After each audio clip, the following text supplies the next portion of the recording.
अभी तक हम G20 की तैयारियों को लेकर बात कर रहे थे, लेकिन अब पूरी देश और पूरी दुनिया के सामने दिल्ली के प्रगति मैदान की भारत मंडपम के अंदर की तस्वीरें सामने आ चुकी है, जो बेहद अद्भुत है। सबसे ज़्यादा जो दिलचस्प है वो है AI यानी आर्टिफिशियल एंकर द्वारा विदेशी मेहमानों का स्वागत। चूँकि G20 की तैयारियां तेजी से चल रही हैं और कार्यक्रम को सफल बनाने के लिए हर प्रयास किया जा रहा है, और अब वो प्रयास दिखने लगा है तस्वीरों के माध्यम से।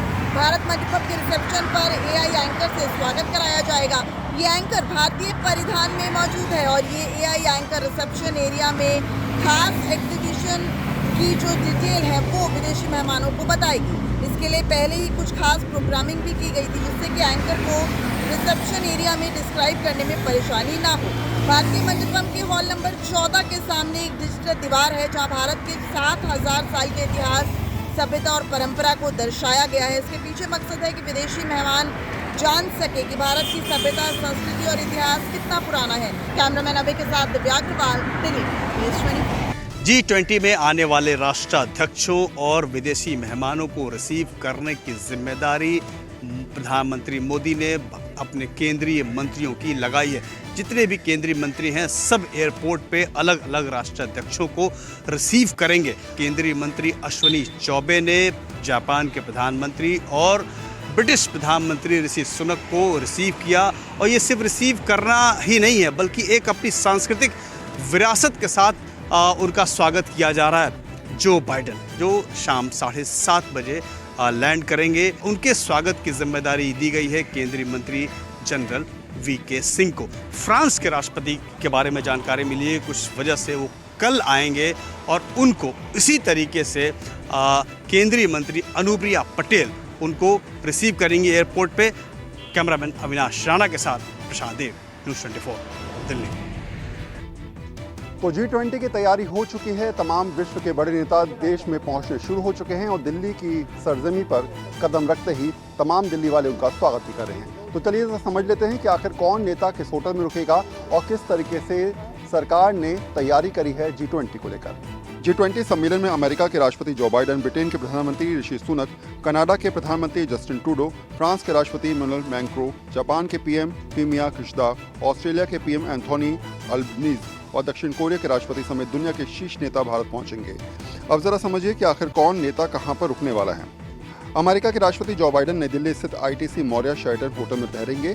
बाइडेन होटल के 14वें फ्लोर पर स्थित कमरे में रुकेंगे। ब्रिटेन के PM ऋषि सुनक के लिए नई दिल्ली के शंग्रीला इरोज होटल में ठहरने का इंतजाम किया गया है। केंद्र सरकार की कोशिश है कि जो भी बाहर के व्यक्ति या फिर डेलीगेशन यहाँ पर पहुँच रहा है उनको किसी प्रकार की कोई परेशानी ना हो, इसलिए पहले से व्यवस्था की गई है और उसकी तैयारियां पिछले कई महीनों से लगातार चल भी रही थी। कैमरा पर्सन मिंटू सिंह के साथ वरुण सिन्हा, न्यूज़ 24 दिल्ली। G20 शिखर सम्मेलन के दौरान प्रधानमंत्री नरेंद्र मोदी उसके साइडलाइंस पे 15 देशों के राष्ट्राध्यक्षों के साथ द्विपक्षीय वार्ता भी करेंगे, जिसमें अमेरिकी राष्ट्रपति जो बाइडेन और फ्रांस के राष्ट्रपति मैक्रोन के साथ वार्ता भी शामिल है। आज शाम से ही इन वार्ताओं का दौर शुरू हो जाएगा। आज प्रधानमंत्री अपने आवास पर बैठक करेंगे, जिसमें वो अमेरिकी राष्ट्रपति के साथ बैठक करेंगे, वहीं बांग्लादेशी प्रधानमंत्री के साथ द्विपक्षीय वार्ता करेंगे। प्रधानमंत्री शनिवार को G20 कार्यक्रमों में भाग लेने के अलावा ब्रिटेन, जापान, जर्मनी और इटली के नेताओं के साथ भी द्विपक्षीय बैठक करेंगे। इसके अलावा प्रधानमंत्री रविवार को फ्रांस के राष्ट्रपति इमैनुअल मैक्रों के साथ दोपहर भोजन पर बैठक करेंगे। प्रधानमंत्री अपने कनाडाई समकक्ष के साथ भी द्विपक्षीय वार्ता करेंगे। अमेरिका के राष्ट्रपति जो बाइडेन के साथ आज रात होने वाली बैठक काफ़ी महत्वपूर्ण है। बैठक में यूक्रेन युद्ध, अहम एवं उभरती हुई प्रौद्योगिकी और कुछ रक्षा समझौते शामिल हैं। कैमरामैन विजय के साथ कुमार गौरव, न्यूज़ 24 दिल्ली। बिहार के मुख्यमंत्री नीतीश कुमार के साथ साथ पश्चिम बंगाल की मुख्यमंत्री ममता बनर्जी और तमिलनाडु के मुख्यमंत्री MK स्टालिन G20 के डिनर कार्यक्रम में हिस्सा लेंगे। यह डिनर कार्यक्रम कल यानी 9 सितंबर को राष्ट्रपति भवन में रखा गया है। इसमें G20 देश के सभी मेहमान शामिल होंगे। पूर्व प्रधानमंत्री मनमोहन सिंह और पूर्व प्रधानमंत्री HD देवेगौड़ा G20 के डिनर में शामिल नहीं होंगे। HD देवेगौड़ा ने नहीं आने का कारण स्वास्थ्य कारणों का हवाला दिया है।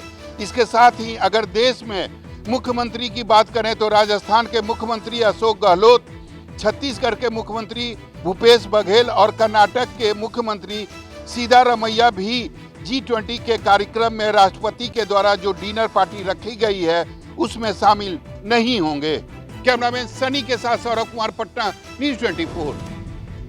G20 समिट के लिए चीन के प्रधानमंत्री ली qiang भारत पहुंचने वाले हैं। G20 समिट की मेन मीटिंग कल 9 तारीख को होगी। उससे पहले आज यहां पर दिल्ली के मजनू के टीला इलाके में जो तिब्बती रहते हैं, तिब्बती रिफ्यूजी, वो प्रोटेस्ट कर रहे हैं। दरअसल तिब्बत के लोग काफ़ी समय से मांग कर रहे हैं कि उनके तिब्बत इलाके पर चाइना का कब्जा है और चाइना को उन्हें आज़ाद करना होगा। और अब इनकी ये मांग है कि G20 समिट में भी इस बात का जिक्र हो और तिब्बत की आज़ादी के लिए बात की जाए। देखिए, पूरी अगर रास्ते में मैं सिक्योरिटी दिखाऊं किस तरीके से कड़े सुरक्षा इंतजाम पुलिस की तरफ से किए गए हैं, क्योंकि G20 को लेकर पुलिस किसी भी तरीके से लापरवाही जो है वो उसका खतरा मोल नहीं ले सकते। तो लिहाजा यहाँ पर सुबह से ही बेहद कड़ी सुरक्षा व्यवस्था है। चारों तरफ से बैरिकेड लगाकर इस पूरे कॉलोनी को, इस पूरे एरिया को बंद कर दिया गया और साथ में इन लोगों को भी लगातार ये हिदायत दी जा रही है कि उस बैरिकेड से बाहर ना निकले। लिहाजा अब यहाँ पर जिस तरीके से प्रोटेस्ट चल रहा है उसे देखते हुए पुलिस के बेहद कड़े सुरक्षा इंतजाम है और पुलिस ने साफ किया हुआ है कि किसी भी तरीके से यहाँ से इस बैरिकेड के दायरे को बाहर निकलकर इसके बाहर जाकर किसी को भी प्रोटेस्ट करने की इजाज़त नहीं दी जाएगी। जब दीपक दुबे के साथ विमल कौशिक, न्यूज़ 24 दिल्ली। G20 को लेकर 8, 9, 10 दिल्ली में फिलहाल कई जगह यातायात परिवर्तन किए गए हैं। ऐसे में दिल्ली सरकार ने एडवाइजरी जारी करी है और सरकार की तरफ से स्पष्ट तौर पे कहा गया है कि नई दिल्ली के कई सारे इलाके बंद रहेंगे। इसके अलावा रेलवे स्टेशन और साथ साथ एयरपोर्ट तक जाने के लिए कई रूट्स पर परिवर्तन किया गया है। दिल्ली में G20 शिखर सम्मेलन के दौरान बिल्कुल लॉकडाउन जैसी स्थिति नहीं होगी, लेकिन सुरक्षा और व्यवस्था की दृष्टि से यातायात नियंत्रण रखा जाएगा तथा रूट बदले जाएंगे। जो नए इंतजाम किए गए हैं उनकी एक तस्वीर दिल्ली यातायात पुलिस ने प्रस्तुत की। इसके साथ दिल्ली सरकार ने भी एडवाइजरी जारी कर स्पष्ट कर दिया कि दिल्ली के कई सारे इलाके फिलहाल इन 3 दिनों में बंद रहने वाले हैं। इसके अलावा हवाई अड्डे की यात्रा करने के लिए भी दिल्ली यातायात पुलिस बेहतर तरीके से विकल्प के तौर पर मेट्रो का लोग प्रयोग कर सकते हैं। इसको लेकर भी लगातार एडवाइजरी जारी की गई है। दिल्ली सरकार की कोशिश है कि आम लोग परेशान न हो और उसी को लेकर पहले से एडवाइजरी जारी करके ये स्पष्ट कर दिया गया है कि आम लोग किसी भी तरीके से इन 3 दिनों में परेशानी का सबब ना बने, उनके लिए कोई दिक्कत ना हो और वो अगर अपने गंतव्य तक जाना चाहते हैं तो ऐसे में एडवाइजरी को फॉलो करके निश्चित तौर तक अपने गंतव्य तक वो पहुँच सकते हैं। कैमरा पर्सन मिंटू सिंह के साथ रोहित सिन्हा, न्यूज़ 24 दिल्ली। G20 को लेकर राजधानी दिल्ली में कड़ी सुरक्षा व्यवस्था की गई है। खासकर तमाम बॉर्डर्स पर भी निगरानी जो है उसको बढ़ा दिया गया है। दिल्ली से सटे तमाम बॉर्डर्स हैं। खासकर अगर हम गुड़गांव की बात करें, जहां गुड़गांव से दिल्ली की तरफ जाते हैं, वहां पे भी कड़ी सुरक्षा व्यवस्था की गई है। आने जाने वाहनों को चेक किया जा रहा है, यानी जो तमाम वाहन जहां से निकलते हैं उनकी आवाजाही के दौरान चेक किया जा रहा है, क्योंकि इमरजेंसी दौरान जो सेवाओं में लगे हैं उन वाहनों को आने की अनुमति है जो इमरजेंसी सेवाओं से जुड़े हैं। दूसरी तरफ तमाम जो कमर्शियल गाड़ियां हैं उनकी जो एंट्री है उनको बंद किया गया है और जिस तरीके से नई दिल्ली डिस्ट्रिक्ट का इलाका है वो पूरी तरीके से खाली है, क्योंकि आवाजाही नहीं है। तमाम चप्पे चप्पे पर निगरानी पुलिस की है, लेकिन जो इमरजेंसी सेवाएं सिर्फ उनको ही आने जाने दिया जा रहा है और तमाम जो व्यवस्थाओं के बीच में पूरे बॉर्डर्स को सील किया गया है। ये व्यवस्था जिस तरीके से लगाई गई थी ट्रैफिक अरेंजमेंट्स की, जो 3 दिन है 8 से 10 तारीख तक, ये पूरी तरीके से बंद रहने वाला है, क्योंकि जो छुट्टी घोषित की गई थी उसके मद्देनजर ये तमाम व्यवस्थाएं की गई थी। कैमसर हरविंदर के साथ राहुल प्रकाश, न्यूज़ 24 दिल्ली। देश का नाम बदलने को लेकर राहुल गांधी ने एक बार फिर मौजूदा मोदी सरकार पर निशाना साधा।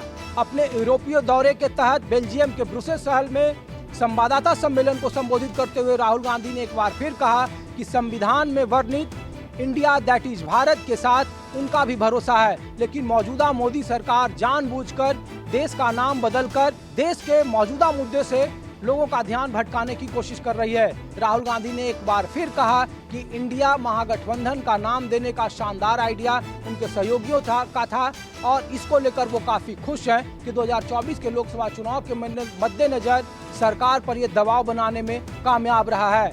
अपने यूरोपीय दौरे के तहत आज राहुल गांधी ने ब्रसेल्स शहर में कई सारे छात्रों प्रवासी भारतीयों के साथ अहम मुलाकात की और फिर एक बार बीजेपी सरकार पर निशाना साधा। कहा देश में 2 तरह की विचारधारा है, एक का नेतृत्व गांधी की विचारधारा वाला कांग्रेस कर रहा है, तो दूसरा मौजूदा बीजेपी की सरकार गोडसे की विचारधारा पर आधारित है। 12 सितंबर की आधी रात के बाद वो स्वदेश वापस आएंगे और एक बार फिर 2024 के लोकसभा चुनाव के मद्देनजर इंडिया महागठबंधन के ताबड़तोड़ बैठकों में शामिल होंगे। कैमरामैन मिंटू सिंह के साथ ऋषिकेश कुमार, न्यूज़ 24 दिल्ली। उत्तर प्रदेश के घोसी सीट पर हुए उपचुनाव में आज मतगणना के दौरान समाजवादी पार्टी के उम्मीदवार सुधाकर सिंह लगातार बढ़त बनाए हुए हैं। दरअसल यूपी के घोसी सीट पर हुए उपचुनाव में आज मतगणना के दौरान पहले राउंड से ही समाजवादी पार्टी के उम्मीदवार सुधाकर सिंह आगे चल रहे हैं। इस सीट पर बीजेपी ने समाजवादी पार्टी छोड़कर बीजेपी में शामिल हुए दारा सिंह चौहान को उम्मीदवार बनाया था और चुनाव में मुख्यमंत्री योगी आदित्यनाथ, डिप्टी सीएम केशव प्रसाद मौर्य, ब्रजेश पाठक समेत सभी बीजेपी के बड़े नेताओं ने प्रचार किया था। वहीं सपा उम्मीदवार सुधाकर सिंह के पक्ष में अखिलेश यादव, शिवपाल यादव, रामगोपाल यादव समेत सभी सपा नेताओं ने ताकत लगाई थी। दरअसल घोसी सीट पर हुए उपचुनाव को एनडीए बनाम इंडिया गठबंधन के तौर पर ही देखा जा रहा था और इस दौरान एक नया प्रयोग भी किया गया है। कैमरा पर्सन सचिन सैनी के साथ अशोक तिवारी, लखनऊ, न्यूज़ 24। पश्चिम बंगाल के धूपगुड़ी विधानसभा का चुनाव का परिणाम आज आ रहा था और परिणाम टीएमसी पार्टी के पक्ष में गया है। जिस तरह से टीएमसी पार्टी लगातार प्रचार प्रसार कर रही थी और आज परिणाम में करीबन 4000 से ज्यादा टीएमसी पार्टी के उम्मीदवारों की बीजेपी के यहाँ पे हराकर जीत हुई है और इसके पहले 2021 में ये सीट बीजेपी के खाते में थी और बीजेपी ने यहाँ पे काफी लंबी बढ़त बढ़ाई थी। लेकिन इस बार 22 चुनाव था और यहाँ पे कह सकते हैं बीजेपी और टीएमसी के 20 टक्कर था, लेकिन टीएमसी पार्टी 4000 से ज्यादा मतों से जीत हासिल की है। तो कह सकते हैं कि मुख्यमंत्री ममता बनर्जी सभी विपक्षी पार्टियों को एकजुट कर रही है। इंडिया गठबंधन बनाने के बाद धूपगुड़ी में टीएमसी पार्टी की जबरदस्त तरीके से जीत हुई है। तो वही त्रिपुरा विधानसभा की बात करें तो वहां पे बीजेपी के उम्मीदवारों की जीत हुई है। तो कह सकते हैं कि पश्चिम बंगाल में एक बार फिर से धूपगुड़ी में टीएमसी जीत हासिल करके 2024 के लोकसभा चुनाव की रणनीति अब बनाने में जुट चुकी है। कैमरामैन विनोद के साथ मनोज पांडे, न्यूज़ 24, कोलकाता। पंजाब में पार्लियामेंट चुनावों को लेके होने वाले गठबंधन के मामले पर पंजाब की राजनीति पूरी तरह गरमाई हुई है। खासतौर पर कांग्रेस और आम आदमी पार्टी के जो इंडिया गठबंधन है उसको पंजाब में किस तरह से लागू किया जाएगा। फिलहाल जो पंजाब के कांग्रेस के नेता हैं लगातार ही इसका विरोध कर रहे हैं। बेशक कांग्रेस के नेता नवजोत सिंह सिद्धू के जो सुर हैं वो अलग दिखाई दे रहे हैं, क्योंकि इस समय गठबंधन को लेकर कांग्रेस दो अलग अलग ग्रुपों में बढ़ती हुई दिखाई दे रही है। फिलहाल सभी की नज़रें चाहे वो अरविंद केजरीवाल हैं या फिर कांग्रेस हाईकमांड के ऊपर लगी हुई हैं कि 2024 के लिए कांग्रेस और आम आदमी पार्टी का गठबंधन किस तरह से होगा। कैमरामैन गंभीर सिंह राणा के साथ विशाल इंग्लिश, न्यूज़ 24, चंडीगढ़। मराठा समाज को आरक्षण मिले इसे लेकर महाराष्ट्र में मराठा समाज अनशन कर रहा है तो कई जोरदार आंदोलन भी हो रहा है। तो दूसरी तरफ महाराष्ट्र में धनगर समाज भी अब आंदोलन की आवाज तेज करने लगा है। आज सोलापुर में पहुंचे महाराष्ट्र के राजस्व मंत्री राधाकृष्ण विखे पाटिल पर धनगर आरक्षण कृति समिति के कार्यकर्ताओं ने हल्दी फेंकी, जिसे मराठी में भंडारा कहते हैं। उसके बाद मंत्री के जो बॉडीगार्ड और पीए थे उन्होंने उस कार्यकर्ताओं की जमकर धुनाई की। दरअसल महाराष्ट्र में पिछले 12 साल से धनगर समाज एसटी प्रवर्ग में आरक्षण की मांग कर रहा है। 2014 में जब देवेंद्र फडणवीस की सरकार बनी थी तब चुनाव के दरमियान देवेंद्र फडणवीस ने कहा था कि महाराष्ट्र में अगर हमारी सरकार बनती है तो पहली कैबिनेट में धनगर को आरक्षण दिया जाएगा, लेकिन अब तक धनगर समाज को आरक्षण नहीं मिला है। जाहिर सी बात है आने वाले दिनों में मराठा समाज के साथ साथ धनगर समाज भी महाराष्ट्र की सरकार की मुश्किलें बढ़ाने वाला है। कैमरामैन अंचल सिंह ठाकुर के साथ विनोद जगदाले, न्यूज़ 24, मुंबई। लोकसभा चुनाव की तैयारियों को लेकर मुंबई के गरवारे क्लब में इस समय बीजेपी के महाराष्ट्र कार्यकारिणी की बैठक चल रही है। इस बैठक में बीजेपी के सभी वरिष्ठ नेता मौजूद हैं। इस बैठक की अध्यक्षता महाराष्ट्र के जो अध्यक्ष हैं बीजेपी के चंद्रशेखर बावनकुले और उप मुख्यमंत्री देवेंद्र फडणवीस कर रहे हैं। इस बैठक में पूरे महाराष्ट्र से सांसदों और विधायकों को बुलाया गया है, जहां पर एक एक सीट का जायजा लिया जा रहा है। बताया जाता है कि इस बैठक में जो सीनियर नेता हैं उन्होंने कुछ विधायकों की क्लास भी लगाई है। उन विधायकों की क्लास लगाई गई है जो कि अपने इलाके में ज्यादा एक्टिव नहीं है। उनको कहा गया है कि वो जल्द से जल्द सोशल मीडिया पर एक्टिव होकर जो केंद्र और राज्य की योजनाएं हैं उसके बारे में लोगों को बताएं, लोगों के बीच जाएं और जल्द से जल्द जो पार्टी को और मजबूत करने का काम करें। विनोद के साथ इंद्रजीत सिंह, न्यूज़ 24, मुंबई। अब तक अपने कोचिंग सेंटर के चलते शिक्षा की नगरी के रूप में जाना जाने वाला कोटा अब नगरीय विकास का देश भर में एक बेहतरीन मॉडल के रूप में उभरने की पूरी तरह तैयारी में। 12 और 13 सितंबर को मुख्यमंत्री अशोक गहलोत यहां के चंबल रिवर फ्रंट और सिटी पार्क का उद्घाटन करेंगे और दावा किया जा रहा है कि इस तरह के प्रोजेक्ट में जो निर्माण कार्य हुए हैं उनमें से कई का नाम तो गिनीज रिकॉर्ड में भी शामिल हो सकता है। मसलन यहाँ पर सबसे ऊंची घंटी बनाई गई है, चंबल माता की प्रतिमा बनाई गई है, 22 घाट बनाए गए हैं। सरकार की ओर से यह भी दावा किया जा रहा है कि यदि अगली बार उसकी सरकार राजस्थान में कांग्रेस की रिपीट होती है तो निश्चित तौर पर सभी संभागीय स्तर पर भी इसी तरह के विकास की चीजें के निर्माण को सरकार अपनी प्राथमिकता देगी। कैमरामैन विजय सिंह के साथ श्रीवत्सन, जयपुर न्यूज़ 24। मराठा आरक्षण पर सरकार का जीआर आने के बावजूद आंदोलन कर रहे मनोज जरांगे पाटिल ने अनशन जारी रखने का फैसला किया है। मनोज पाटिल ने संशोधन करने की मांग की है जीआर में। उन्होंने कहा है कि राज्य सरकार जीआर से वंशावली शब्द हटाए। गुरुवार को मनोज जरांगे पाटिल ने मीडिया से बातचीत में कहा कि उनका प्रदर्शन तब तक जारी रहेगा जब तक राज्य सरकार मराठवाड़ा इलाके में मराठा समुदाय के सदस्यों को कुणबी जाति का प्रमाण पत्र जारी करने के लिए वंशावली नियमों में ढील नहीं देती है। सरकार की ओर से कोई इस संबंध में विशेष रूप से उल्लेखित जीआर लेकर आए और उसके बाद वह आंदोलन समाप्त करेंगे।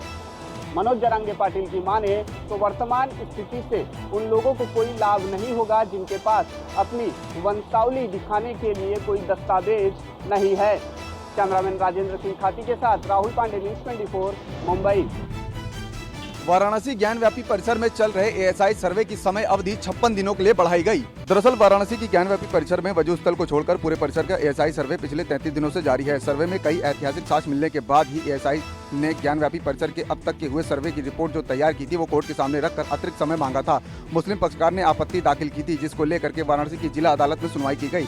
मुस्लिम पक्षकार की आपत्ति को खारिज कर दिया गया और सर्वे के समय अवधि को 8 हफ्तों के लिए बढ़ा दिया गया है। यहाँ आपको ये भी बता दें, वाराणसी की जिला अदालत में सुनवाई के दौरान हिंदू पक्ष मुस्लिम पक्ष के साथ एएसआई की टीम भी मौजूद रही।